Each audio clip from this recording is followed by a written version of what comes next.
Pertanyaan penuh cinta untuk para Wombua dan pelaku Dayango. Wahai para penjaga napas lama budaya, para Wombua yang menjadi simpul antara alam dan manusia. Kami datang bukan untuk mencela, apalagi menghapus jejak yang telah diwariskan dari leluhur ke leluhur. Kami datang dengan hati yang tunduk dan mata yang teduh, membawa cinta, bukan caci, membawa tanya, bukan tuduhan.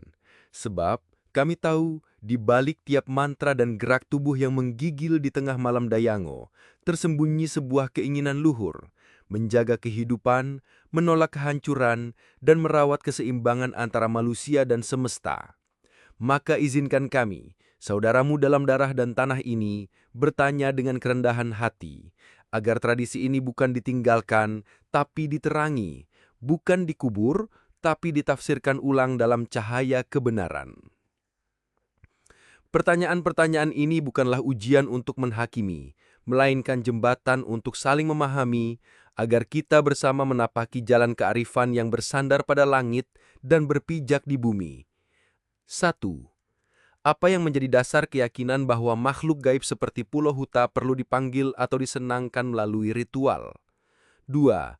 Apakah Anda mengetahui asal-usul nama-nama Pulau Huta seperti Teti Dumale, Latidaa, dan lainnya?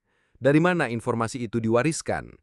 3. Apakah setiap kawasan memiliki Pulau Huta yang berbeda karena benar-benar ada perbedaan entitas gaib, ataukah karena perbedaan cerita dan tradisi lokal saja?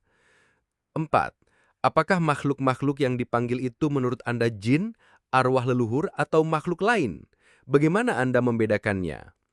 5. Apakah para Pulau Huta tersebut juga menyembah Tuhan Yang Maha Esa, ataukah mereka berdiri sendiri sebagai penguasa wilayah? 6. Dalam setiap ritual, apakah Anda memiliki batasan tertentu, seperti pantangan atau etika spiritual yang melindungi dari penyimpangan? 7. Apakah Anda pernah mempertimbangkan bahwa makhluk gaib tersebut bisa menipu manusia dengan menyamar sebagai entitas yang seolah membantu? 8. Adakah teks atau pedoman baku yang menjadi rujukan ritual Dayango, ataukah semuanya berdasarkan pengalaman dan pengetahuan pribadi Wombua? 9. Bagaimana jika ada Wombua lain yang melaksanakan Dayango dengan mantra dan prosedur yang berbeda dengan Anda? Apakah dianggap sah juga? 10. Bagaimana Anda menyikapi kenyataan bahwa dalam Islam, relasi dengan makhluk gaib harus dibatasi secara ketat agar tidak melanggar akidah? 11. Apakah pendapat Anda tentang perintah Islam untuk hanya meminta pertolongan kepada Allah, bukan kepada makhluk? 12. Apakah Anda pernah mengalami konflik batin antara keyakinan Anda sebagai Muslim dengan praktik memanggil makhluk dalam Dayango? 13. Apakah Anda percaya bahwa penyembuhan melalui Dayango berasal dari kekuatan Pulau Huta, ataukah hanya wasilah dari kehendak Tuhan? 14. Apakah pernah terjadi ritual Dayango yang gagal atau justru mendatangkan gangguan baru? Bagaimana Anda menafsirkan hal itu? 15. Bagaimana menurut Anda peran Dayango di zaman sekarang yang sudah mengenal pengobatan medis dan ajaran Islam? Penutup. Menyulam terang dalam warisan. Wahai para Wombua, pelestari getar gaib dari zaman yang senyap, kami haturkan terima kasih atas kebijaksanaan yang telah dibagikan.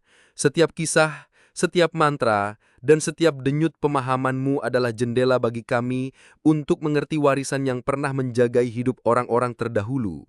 Namun, hari ini cahaya telah datang, langit telah menurunkan wahyu, dan kita semua, baik yang berdiri di sisi adat maupun yang bersujud dalam syariat, dipanggil untuk berjalan bersama, bukan dalam saling menafikan, tapi dalam saling menyempurnakan. Karena sungguh, cinta kepada leluhur tidak boleh lebih besar daripada cinta kepada kebenaran. Semoga dari pertemuan hati dan pikiran ini, kita bisa menyulam terang dalam warisan, memurnikan yang keruh, dan menjaga yang baik, agar generasi mendatang tidak sekedar mewarisi tradisi, tapi juga mengenal kemana arah sujudnya, kepada Sang Pencipta, bukan kepada ciptaan. Mari kita jaga alam, kita jaga sesama, dan yang lebih utama, kita jaga tauhid agar tak goyah di telan zaman.